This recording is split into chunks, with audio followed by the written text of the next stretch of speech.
အားလုံးပဲအခုမင်းတွေ့နေကျွန်းလေးသေးသေးလေးမှာကျွန်တော်အနေနဲ့9ရက်တည်းစဖိုက်လုပ်တော့မှဖြစ်ပါတယ်ကျွန်တော်9ရက်ဆိုပြီးတော့ဟာဒီဘက်ကလွယ်ရလေးပဲလာဆော့ပြနေဆိုပြီးတော့မထင်လိုက်နဲ့တော့ဘယ်လိ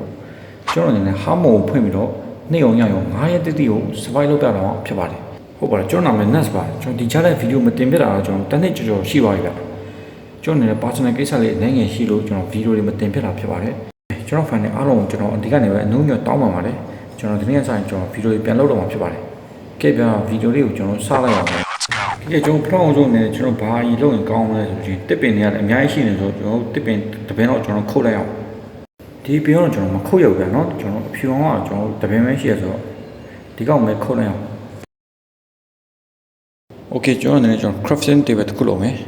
ကျွန်တော်လည်းကျွန်တော်9ရက်တိတိကိုကျွန်တော်နေ့ရောညရော survive နိုင်မလားဆိုတော့ကျွန်တော်မသိဘူးနော်ကျွန်တော်လည်းဘယ်လိုမျိုး survive တွေလုပ်ပါမလဲဆိုတော့ချက်ကြည့်ဗျာနော်ကိုကခုလို့ဆိုကျွန်တော်ဓာတ်တစ်ချောင်းလိုတယ်ပစိန်တစ်ချောင်းလိုတယ်ဗျာကဲကျွန်တော်လည်းပစိန်တော့အရင်ရလိုက်ပြီဆိုတော့နော်ဒါကတော့နောက်မှလုပ်မယ်ဗျာနော်အခုကကျွန်တော်တစ်ပင်ကြီးခုန်လာဆိုတော့ကျွန်တော်ဓာတ်ကိုနောက်မှယူမယ်ကျွန်တော်လည်းကျွန်တော်ဒီတိရွက်တွေကနေမှကျွန်တော်ပန်းတိတွေအများရောက်ကျွန်တော်မျောလဲအောင်ကျွန်တော်အစာရည်စားအရောက်ငတ်ပြတ်နေဗျာတစ်ပင်လေးတော့ကျွန်တော်မလိုချင်ဘူးဗျာနော်ပန်းတိပိတ်မလို့တော့ Okay တလုံးကြလာဗျ Let's go ပါကဲနောက်တစ်လုံးတော့ကြာလောင်တစ်လုံးတော့ကြာလောင်တစ်လုံးတော့ကဲဗျာကျွန်တော်ဆူတောင်းပြေသွားပြီဗျာနော်တကယ်တစ်လုံးပဲပေးတာကဲအတိကတစ်လုံးပဲရှိဆိုလဲကျွန်တော်မတက်နိုင်တော့ဘူးဗျာနော်ကျွန်တော်အခုကျွန်တော်9ရှာစားပြီးကိုအောင်ကို9ရှာစားတော့မှာဖြစ်ပါတယ်ကဲကျွန်တော်အခုဓာတ်လုံးမှာဖြစ်ပါတယ်ကဲကျွန်တော်လည်းကျွန်တော်မလိုအပ်တဲ့ပစ္စည်းတွေကိုကျွန်တော်တိမ့်ဖို့တက် barrel လေးတစ်ခုကျွန်တော် crop လိုက်ပါတယ်ကဲဒီထဲမှာကျွန်တော်မလိုအပ်တဲ့ပစ္စည်းတွေတိမ့်လာမှာဖြစ်ပါတယ်ကဲပန်းဒီကတော့ရှင်းရှားပါးပါးတစ်လုံးပဲရှိရဆိုတိမ့်ထားလိုက်မယ်အပင်လေးတွေတိမ့်ထားမယ်မလိုအပ်တာလေးအကုန်ထည့်ရော့ကဲကျွန်တော်ဓာတ်လေးနဲ့ဒီပစိန်လေးနဲ့ပဲကျွန်တော်အခုကိုင်းအောင်ဖြစ်ပါတယ်ကျွန်တော်အခုဘာလို့ဆိုအခုကကျွန်တော်9ရှာသားအောင်ဖြစ်ပါတယ်အဲ့တော့ကျွန်တော်အပင်လေးလည်းအကုန်တိမ့်ကဲပန်းဒီလေးတော့ကျွန်တော်မျောမနေတော့ပါဘူးเนาะကျွန်တော်ပန်းဒီလေးတကယ်တစ်လုံးပဲပေးတာဗျာဒီမှာအပင်လေးတော့ပေးတယ်ဒီလိုမျိုးကိုယ့်အကိုအကြောင်းဖန်လာတဲ့အချိန်ကြတော့လေကိုယ့်အကိုရတော့ပါဗျာเนาะကဲအားလုံးပဲငါတော့ရှာစားမှာဖြစ်ပါတယ် let's go ပါငါလည်းရှိပါမလားတော့ကျွန်တော်စိုးရိမ်နေရတယ်ဗျကဲကျွန်တော်လည်းတောင်းတွေ့ပြီလာတာလေးအေးစေးပဲဝယ်မလို့ဝယ်ခိုင်းမယ်တာလေးအေးစေးပဲ okay ကျွန်တော်လည်းရေထဲမှာဆိုတော့ကျွန်တော်လည်းတော့ take care လုပ်ရမှာနော်ကိုကျွန်တော်လည်းဘလို့ဆိုတော့ရေထဲမှာတရေကောင်ရှိတယ်ရိုးကောင်ဆိုတော့ကျွန်တော်ဘာမှဖြစ်ဘူးကျွန်တော်ချပလိုက်လို့ရတယ်ဒါပေမဲ့အဝေးကနေအလန်းနဲ့ပစ်တဲ့ကောင်ကြတော့ကျွန်တော်နည်းနည်းအန်ဒီရများတယ်ဗျအဲ့တော့နည်းနည်းကျွန်တော်ဆင်ချင်ရမယ်ဟုတ်နော်တတိထားရမယ်ဒီကောင်လေးရေထဲဝင်ခေနောက်တော့ကဲလာဝယ်မလို့ဝယ်ခိုင်းမယ်အောက်မှာတရေတဲ့ကောင်ဒါလာโอเคကျွန်တော်လည်းရေထဲမှာဆိုတော့ကျွန်တော်မိုက်ချင်လို့မိုက်လို့မရအောင်နော်ကျွန်တော်အဲ့တော့တကောင်တက်ပြီးအပေါ်မြတ်တက်ရမယ်နော်မဟုတ်တော့ကျွန်တော်ရှော့သွားနိုင်တယ်နော်ရေထဲမှာဆိုတော့အန်ဒီများတယ်ကျွန်တော်လည်းတခါမှမတည်ဘဲနဲ့9ရက်တိနေအောင်ရအောင် survive လုပ်ရမှာဆိုတော့အဲ့မြန်လွယ်တယ်လို့တော့မဟုတ်ဘူးကျွန်တော်တက်တော့မလွယ်ဘူးကျွန်တော်တက်တော့လုံးဝမလွယ်ကျွန်တော်လည်းငါနှကောင်းမရတဲ့အတွက်ကျွန်တော်လည်းမချိနဲ့နိုင်ဘူးဗျာနော်ကဲလာထောင်ဝယ်မလို့ဝယ်ခိုင်းမလားတာလေးပြေးတာတာလေးဒီငါတော့ပြေးရတယ်မရတော့ဗျာကျွန်တော်လည်းအပေါ်မြတ်တက်မှရတော့မယ်ကျွန်တော်ရေလည်းငုံလို့မရတော့တေးလည်းပေါ်လာပြီဆိုတော့အားလုံးကိုကြည့်ကြပါဦးဗျာချော့ဝတ်တကောင်စပွန်လာပြီโอเคကောင်းတယ်ဗျာနော်ဒီကောင်ဒါပေမဲ့ဒီကောင်တော့ကျွန်တော်အခုတော့မတက်သေးဘူးနော်ရတယ်စိတ်ချလုံးဝမတက်သေးဘူးကောင်ကျွန်တော်ပန်းဒီတစ်လုံးရှိရတယ်ဗျာ9နှစ်ကောင်ရှိတယ်ဝတ်တစ်ကောင်ရှိတယ်ဒါပေမဲ့ဝတ်ကတော့ကျွန်တော်မတက်ဘူးစိတ်ချအဲ့ဆိုကျွန်တော်9လည်းအစိမ့်စားလို့မရဘူးဆိုတော့ပန်းဒီတစ်လုံးဝကြံဗျာပန်းဒီတစ်လုံးနဲ့လည်းကျွန်တော်နေရာဘလောက်မငှနိုင်ဘူးဆိုတော့ကျွန်တော်နေလည်းမိုင်းပြောကျွန်တော်တော့ကျွန်တော်ဒီရှားတော့မယ်နေတော့ရောက်ရှိနေပြီဗျာငါနောက်ထပ်နည်းနည်းရှာမယ်ဆိုတော့ဒီကောင်ကတော်တော်လေးပေါ်လေဗျကျုံလမ်းနဲ့ပြနေဗျ no ကကျွန်တော်ဒုက္ခရောက်ပြီဗျာနော်အများကြီးပဲကျွန်တော်တို့ကချင်းလေးပြနေကြဗျချင်းပြနေကြတော့ဒီနာအကောင်ကျော်တွေ့လိုက်အောင်ကဲလာရောက်လာဟာ no အားလုံးပဲကြည့်ကြအောင်ဗျာကျွန်တော်ချဲအောင်ရှုံးဖို့နည်းနည်းပဲလိုတော့ဗျာနော်ကျွန်တော်လည်းကန်ကောင်းထောက်မှဆိုပဲလွတ်လာခဲ့ပါတယ်ကဲကျွန်တော်ပန်းဒီပဲကျွန်တော်ကဲတော့ဖြစ်ပါတယ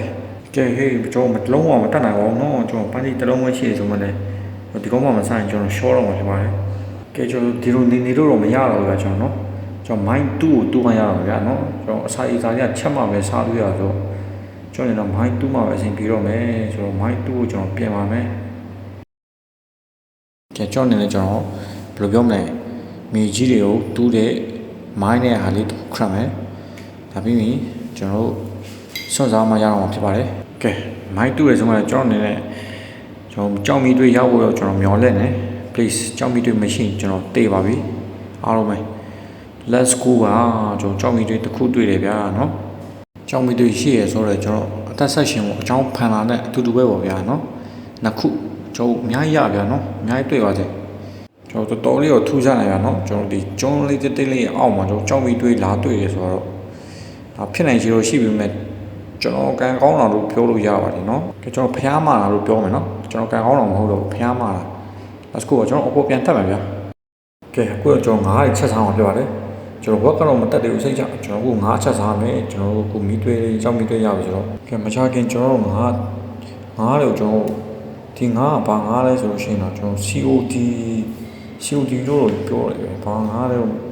COD ငါးဆိုတော့ကျွန်တော်ပင်လယ်မှာပဲရှိတဲ့ငါးပေါ့နော်ဒီကောင်ကတော့ကျွန်တော်တို့မြစ်ချောင်းကမ်းဝေးမှာတော့မရနိုင်ဘူး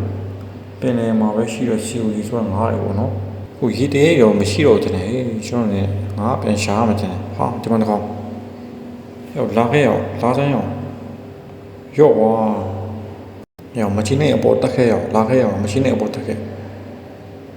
တက်လည်းမတက်ရဘူးရောက်မလာစမ်းရောက်ရော့ရောက်မချင်းနဲ့အပေါ်တက်ခဲ့လို့ကျွန်တော်ဆက်ခွက်လာပြောင်းတယ်သူရေအောင်ဆင်းခဲ့တဲ့ရောက်မဆင်းဘူးဟာရောက်မင်းမချင်းနဲ့ကုန်းပေါ်တက်ခဲ့ဟို bro ကြည့်အောင်ထုံတခိတ်တက်လာတယ် bro ရောက်မင်းတက်လာတော့လည်းမင်းကတက်ပြရတော့ကွာရောက်စိတ်မကောင်းဘူးလားရောက်ထားတဲ့တစ်ချက်မခုံးမလားဟာဒီကောင်မိုက်ယူရဆန်းတဲ့ကောင်ဟာကြည့်ကြအောင်မိုးချုပ်ပြီဆိုပြီးတော့ဟောတက်လာလားဒီကောင်ကဲကျွန်တော်နေကျွန်တော် COD 9လေး3ဆောင်မှာဖြစ်ပါတယ်မိုးလည်းချုပ်ပြီတော့ကျွန်တော်နေနည်းနည်းအန်တီများလာတော့ကျွန်တော်ကာဝါလေးလောက်အောင်နော်ခုချိန်ကဲကျွန်တော်ဒါလေးကတော့ကျွန်တော်ယာယီပေါ့ဗျာနော်ကျွန်တော်ယာယီနေဖို့ကျွန်တော်နေဒီတရေတွေရန်ကနေကျွန်တော်ကာကွယ်ဖို့မပြောတော့ဘူးတရေလိုင်းနဲ့လာအောင်ဆိုတော့ကျွန်တော်ဒီညတော့ဒီမှာပဲတို့နေလိုက်တော့မယ်โอเคကြည့်လိုက်မှဒီကောင်ကျွန်တော်ပစ်ရှင်နေပြဒီကောင်ဒါမှဒီကောင်ပစ်လို့မရဗျာရမပစ်ရှင်လာပစ်ရလားအရှင်းနဲ့တို့အရှင်းနဲ့တို့လားကျွန်တော်ဒီကောင်တကယ်တက်ရှင်နေရပဲဒီကောင်လာဆိုင်အောင်ရော့လာမလာရော့ကွာလာထထလာထဟောလားပြန်လာကြည့်လားရော့ရော့ကွာဒီကောင်ဆိုကျွန်တော်တေဝါဆိုကျွန်တော်အပြင်ထွက်ကြည့်မယ်ကဲဒီကောင်ရဲ့ try တိုင်းလည်းကြံခဲ့မလားဆိုဟုတ်ကဲ့ပါအားလုံးကကြံခဲ့ပါတယ်ကဲလာတော့ရော့ပြန်ကောင်းမယ်လာစရော့ okay ရှိုးလိုက်တော့ကျွန်တော်ရဲ့ try တိုင်း scale တွေကိုအားလုံးက zombie တွေပါရအောင် spawn နေဆိုလို့ရှိရင်တော့ကျွန်တော်တို့လုံးဝမလွယ်ဘူးဗျနော်ကျွန်တော်ဒီရီတဲတွေပဲရှိရတော့ကျေးဇူးတင်ရမယ်ကွာမနက်မိုးလေးမစောယာယီအိမ်ကိုဖြိုးမှာဖြစ်ပါတယ်ကျွန်တော်လည်းမလို့အဲ့တဲ့ပစ္စည်းတွေကိုဒီမှာတော့ထည့်ထားမှာဖြစ်ပါတယ်တရေရဲ့အသားတွေရောနော်ကျွန်တော်ဒီမှာချာဘလော့တွေမလို့ပါနဲ့အုံတိန်းထားမယ်ကျွန်တော်ဓာတ်ရည်မီတူအားနဲ့ကျွန်တော်ပစင်ပဲဘာမှမလို့၃ခုပဲလားကဲငါပြန်ရှာမရမယ်နော်ကျွန်တော်မနက်မိုးလေးမစောကဲလာငါးတွေပါရွေးရှိတယ်ကဲဆယ်မွန်ကျွန်တော်ဆယ်မွန်တွေ့ပြီကဲလာဆယ်မွန်လာဆယ်မွန်လာဖြီးတယ်ကွာဒီကောင်လေးကတရေရှိတဲ့ဘက်ပဲဖြီးနေတယ်ဗျာကျွန်တော်လည်းတွားလို့မရဘူးဗျရှော့သွားလိမ့်မယ်ကဲဆယ်မွန်မရတော့ကျွန်တော် COD လေးပဲတက်ရတော့ဗျာနော် COD လေးရတက်ရလွယ်တယ်ကဲလာ COD လေးတက်ပြီးမှပဲကျွန်တော်တက်ဆမှာဖြစ်ပါတယ်အားလုံးကိုကြည့်ကြအောင်ဗျာကျွန်တော်ကျုံးပေါ်မှာတိုးတကောင်စပေါ်လာပြီဟေးတော်လေးကန်ကောင်းတယ်လို့ပြောအောင်လားကန်ဆိုးတယ်ပြောအောင်လားတိုးတော့တိုးပေါင်းတော့ကျွန်တော်အဲ့ရခင်လှုပ်လို့ရတယ်ဆိုတော့ကျွန်တော်တားပဲရမှာဗျအားလုံးကိုကြည့်ကြအောင်ဝက်ကပျော်ပြီးတော့ဒီကောင်ဟိုဘက်ပြေဒီဘက်ပြေလှုပ်နေဟိုတိုးကအဖော်ရောက်လာလို့လားမသိဘူးဒါမှမဟုတ်